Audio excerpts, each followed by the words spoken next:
آج کا ٹاپک وہ کون سا چھوٹا سا عمل جو آپ کو جنت میں لے جانے کا باعث بن سکتا ہے. تو اس کے بارے میں دیکھتے ہیں کہ آپ صلی اللہ علیہ وسلم نے کیا فرمایا ہے. ایک حدیث ہے آپ کے آگے رکھتی ہوں. آپ صلی اللہ علیہ وسلم نے فرمایا among Allah's servant are people who are neither prophets nor martyrs. یعنی اللہ کے بندوں میں سے کچھ ایسے لوگ ہیں جو کہ نہ تو انبیاء ہیں نہ ہی شہید ہیں but whom the prophets and martyr will deem fortunate because of their high status with Allah. لیکن ان کے ہائی سٹیٹس کی وجہ سے ان کا جو اونچا مرتبہ ہوگا، یعنی کچھ ایسے لوگ ہیں اللہ کے بندوں میں سے جو تو نہ انبیاء ہیں نہ ہی شہید ہیں، لیکن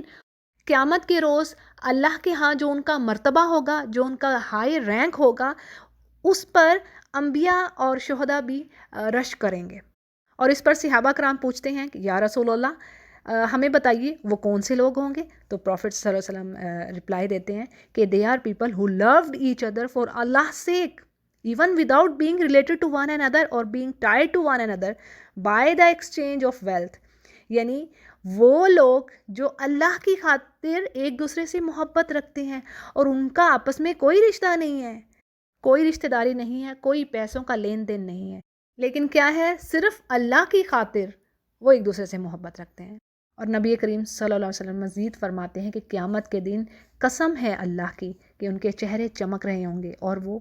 روشنیوں کے ممبر پہ ہوں گے اور ان کو کوئی خوف نہ ہوگا جس دن ہر کوئی خوف کھا رہا ہوگا، اور نہ ہی انہیں کوئی گریف ہوگا، کوئی دکھ ہوگا، کوئی پریشانی ہوگی جس دن ہر کوئی غم میں مبتلا ہوگا.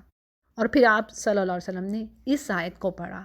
الا ان اولیاء اللہ لا خوف علیہم ولا هم یحزنون. یعنی جان لو کہ اولیاء اللہ یعنی اللہ کے جو دوست ہیں ان پر نہ اس دن کوئی خوف ہوگا نہ غم.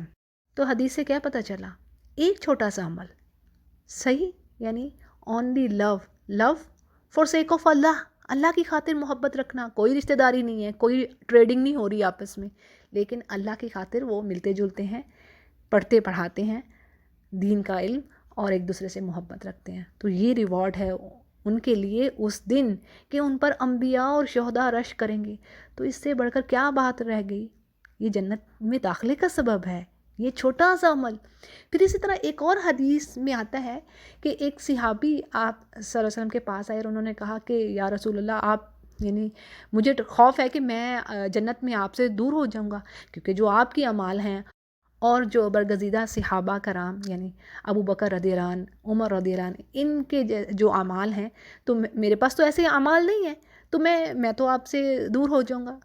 آپ کی رفاقت نہیں ملے گی، یعنی آپ کا ساتھ نہ ہوگا. سوائے اس بات کے کہ میرے دل میں آپ کے لیے محبت ہے، میں آپ لوگوں سے بہت محبت رکھتا ہوں. تو آپ صلی اللہ علیہ وسلم نے فرمایا جان لو کہ تم اسی کے ساتھ ہوگے جس سے تم محبت رکھتے ہو. کتنی بڑی گڈ نیوز ہے، کتنا بڑا ریوارڈ ہے محبت. یعنی اس صحابی نے کیا کہا کہ میرے پاس اعمال تو زیادہ نہیں ہے، آف کورس وہ فرائض ادا کر رہے ہوں گے، آف کورس ان کی جو ان کے ڈیڈز ہیں ہمارے پاس تو وہ چیزیں ہیں ہی نہیں ہیں، لیکن جو ہم کر سکتے ہیں جیسے اللہ سبحانہ تعالیٰ نے فرما دیا کہ اللہ کا تقوی اختیار کرو جتنا تم کر سکتے ہو، جتنی تمہاری استطاعت ہے. بھائی کوئی اسٹرگل تو کرو نا، تو اس کا پھر ریوارڈ ہے. تو بات یہ ہے کہ اس عمل کو معمولی نہ جانیے، کسی بھی نیکی کے کام کو ہمیں انڈر ایسٹیمیٹ نہیں کرنا، اس کو ہلکا نہیں جاننا. کیا پتہ اس روز چھوٹی سی چھوٹی نیکی بھی کام آ جائے اور اللہ بخش دے. تو کسی بھی چھوٹی سی نیکی کو جانے نہ دیجیے اپنے ہاتھ سے، اس کو ہلکا نہ سمجھیے. یہ محبت یہ کہنے کو چھوٹا سا کام ہے لیکن اس کا ریوارڈ تو دیکھیں کتنا ہے. تو ہم اللہ سے محبت مانگتے ہیں، رسول کریم صلی اللہ علیہ وسلم کی، ان کی سنتوں پر چلنے کی، ان کے صحابہ کرام کی محبت مانگتے ہیں، ہم ان کے نقش قدم پر چلیں، اور اللہ کے دوستوں کی، مومنوں کی جو سچے مومن ہیں اور لوگوں کو سیدھی راہ پر بلانے والے جو داعی قرآن ہیں، ہم ان کی محبت مانگتے ہیں یا رب. ویڈیو میں یہ کہا جا رہا ہے کہ کوئی بھی مومن دوسرے مومن بھائی کے لیے اس کی غیر موجودگی میں دعا کرتا ہے تو اس کے لیے فرشتے اس پر آمین کہتے ہیں اور وہ کہتے ہیں لک بالمثل، تمہارے لیے بھی یہی ہو. اور اس پر شیخ کہہ رہے ہیں کہ ظاہر ہے جو سچ اپنے بھائی کے لیے اسی طرح وہی چیز مومنہ پہ فیمیل پہ امپلیمنٹ ہوتی ہے کہ ایک مومنہ بہن دوسری مومنہ بہن کے لیے دعا کرتی ہے تو وہی چیز فرشتے جو ہیں اس کے لیے بھی وہی چیزیں کہیں گے کہ تمہارے لیے اس کے مثل ہو. اور شیخ کہہ رہے ہیں کہ جو یہ کام کرتا ہے یعنی دعا کرتا ہے اپنے مومن بھائی کے لیے اس کی غیر موجودگی میں، تو اس کا دل رحمت سے بھرا ہوا ہے اور وہ اپنے عہد کی حفاظت کرنے والا ہے۔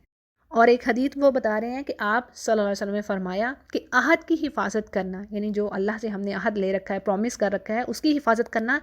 ایمان میں سے ہے، یعنی ایمان والے ایسا کرتے ہیں۔ اور نہیں دعا کرتے یعنی دوسرے مسلمانوں کے لیے ان کی غیر موجودگی میں، مگر وہ جو مومن ہیں اور پورے دل سے ان کے لیے دعا کرتے ہیں۔ اور مومن بندہ وہ پسند کرتا ہے، یعنی مومن تو وہ ہے نا جو وہ پسند کرے جو اپنے لیے پسند کرتا ہے، اپنے بھائی کے لیے وہی چاہے جو اپنے لیے چاہ رہا ہے۔ اور شیخ آگے کہہ رہے ہیں کہ یہ اس بندہ مومن کے لیے بہت بڑی خوشخبری ہے، خیر کی بات ہے کہ جب وہ اپنے مومن بھائی کے لیے دعا کرتا ہے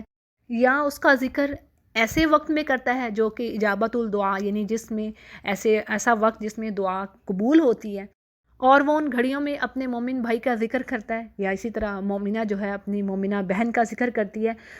تو اس پر شیخ کہہ رہے ہیں کہ اگر وہ مسلم بندہ جان لے کہ اس کے لیے اس پر کیا اجر ہے جب وہ اپنی صالح دعاؤں میں اپنے بھائیوں کا ذکر کرتا ہے، تو اللہ ہی جانتا ہے کہ اللہ تعالیٰ اس کے کتنے گناہوں کو معاف کرتا ہے، وَقَم مِّن دَرَجَاتٍ رَفَعَتْ، اور اس کے کتنے درجات بلند کر دیے جاتے ہیں، بڑھ جاتے ہیں، اور اس کے کتنے ہی غموں اور پریشانیوں کو دور کر دیا جاتا ہے ان دعاؤں کی وجہ سے۔ اسی طرح شیخ ایک اور حدیث کے بارے میں بتا رہے ہیں کہ راستے سے کسی تکلیف دہ چیز کا ہٹا دینا کہ جو مسلمانوں کو تکلیف نہ دے، تو بندہ مومن کا یہ عمل بھی اس کو آگ سے بچا لے گا۔ تو دیکھیں یہ چھوٹے چھوٹے سے اعمال ہیں، کوئی اس میں بہت بڑی ایفرٹ تو نہیں لگ رہی ہماری، کوئی اسٹرگل تو نہیں کر رہے ہم فزیکلی، یا ہم اپنی ویلتھ تو نہیں نکال رہے اس کے لیے، کچھ بھی نہیں ہے، جسٹ ہم پریئر کر رہے ہیں، دعا کر رہے ہیں اپنے مومن بھائی یا بہن کے لیے۔ اور اسی طرح راستے سے تکلیف دہ چیز کا ہٹا دینا، تو یہ بھی کوئی بہت بڑا کام تو نہیں ہے۔ اور آج بڑا ہی افسوس ہوتا ہے، بڑا دکھ ہوتا ہے یہ چیز دیکھ کر کہ آج ہم لوگ بجائے کہ ایک دوسرے کے لیے راستے میں آسانی پیدا کریں، راستے سے تکلیف دہ چیزوں کو ہٹا دیں یا راستہ دے دیں، ہم راستوں کو بند کرنے والوں میں سے ہوتے ہیں۔ ہم اپنے سے کسی کو آگے بڑھتا ہوا دیکھ ہی نہیں سکتے، بڑا ہی دل دکھتا ہے، یعنی اس چیز کو ہم نیکی ہی نہیں سمجھتے، جبکہ حدیث ہمیں کیا کہہ رہی ہے کہ اس عمل کو بھی ہلکا نہ جانو۔ یا رب تو ہمیں سمجھ عطا فرما، وہ ایمان عطا فرما، وہ خوبصورت دل عطا فرما جس میں دوسروں کے لیے محبت، ایثار اور قربانی کا جذبہ ہو، ہم کسی کے لیے کچھ سیکریفائس کر دیں۔